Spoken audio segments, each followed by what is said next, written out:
News ரீடரா தன்னுடைய கெரியரை ஆரம்பிச்சவங்க தான் அனிதா சம்பத். இவங்க இன்னைக்கு பெண் குழந்தையுடன் இருக்கிற போட்டோவை ஷேர் பண்ணி தன்னுடைய பெண் குழந்தை குறித்து பேசிய விஷயம் தான் இப்போ சோசியல் மீடியால பேசும் பொருளா இருக்கு. சன் டிவில செய்தி வாசிப்பாளரா இருந்த அனிதா சம்பத் விஜய் டிவில பிக் பாஸ் நிகழ்ச்சி மூலமா பிரபலமானாங்க. பிக் பாஸ் நிகழ்ச்சி அப்போ அனிதா சம்பத்துக்கு நிறைய ஃபேன்ஸ் உருவானாங்க. அதே சமயம் நிறைய விமர்சனமும் ஏற்பட்டுச்சு. அண்ட் பிக் பாஸ் நிகழ்ச்சியிலிருந்து வெளியே வந்த அனிதா சம்பத்துக்கு ஒரு அதிர்ச்சியும் காத்திருந்துச்சு. அவங்களுடைய அப்பா பெங்களூருக்கு சாய்பாபா கோயிலுக்கு போயிருந்தப்போ ரயில்ல வர வழியிலேயே மாரடைப்பால காலமானாரு. இந்த விஷயம் அவங்களுக்கு அதிர்ச்சி கொடுத்துச்சு.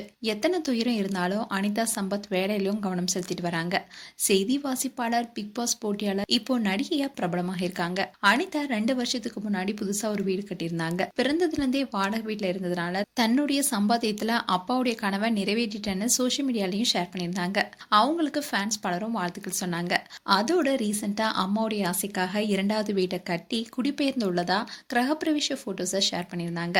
அதோட இது என்னுடைய அம்மாவுடைய ஆசைக்காக நான் 2வதா கட்டிய வீடு. இந்த வளர்ச்சி உங்க அன்பு இல்லாம எனக்கு கிடைச்சிருக்காதுன்னு சொல்லியிருந்தாங்க. முதல் வீடு கட்டி அப்பாவுடைய கனவை நிறைவேற்றிய அனிதா அம்மாவுடைய ஆசைக்காக 2வது வீடு கட்டியிருந்தாங்க. அவங்களுக்கு ஃபேன்ஸ் பலரும் வாழ்த்து தெரிவிச்சாங்க. இந்நிலையில சில நாட்களுக்கு முன்னாடி தான் அனிதாவின் மாமியார் காலமானாங்க. அந்த விஷயத்தையும் சோசியல் மீடியால ரொம்பவே உருக்கமா போஸ்ட் போட்டிருந்தாங்க. அனிதா சம்பத் பிரபாகரனை 3 வருடம் காதலிச்சு 2019ல பெற்றோருடைய சம்மத்துடன் திருமணம் செஞ்சுக்கிட்டாங்க. ஆனா இது வரைக்கும் குழந்தை பத்தி எதுவுமே அவங்க சொன்னது கிடையாது. இந்நிலைதான் இன்னைக்கு ஒரு பெண் குழந்தையோட இருக்கிற ஒரு போட்டோவை ஷேர் பண்ணி ஒரு போஸ்டும் போட்டிருக்காங்க. அதுல அவங்க என்ன சொல்லியிருக்காங்கன்னா, இப்போதான் ஃபர்ஸ்ட் டைம் நேர்ல பாக்குறேன். ஆனா பல வருஷம் வளர்த்த மாதிரி ஒரு ஃபீலிங். இந்த பிக்சரை பார்க்கும்போது ரொம்பவே நிகழ்ச்சியா இருக்கு.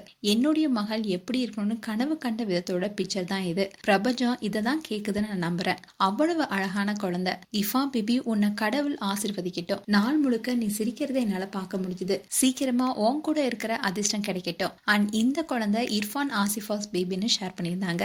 இதை பார்த்த ஃபேன்ஸ் பலரும் உங்களுக்கு சீக்கிரம் பெண் குழந்தை பிறக்கணும், அதோட இந்த போட்டோவை பார்க்கும்போது மாம் அண்ட் டாட்டர் மாதிரி இருக்குன்னு சொல்லிட்டு வராங்க.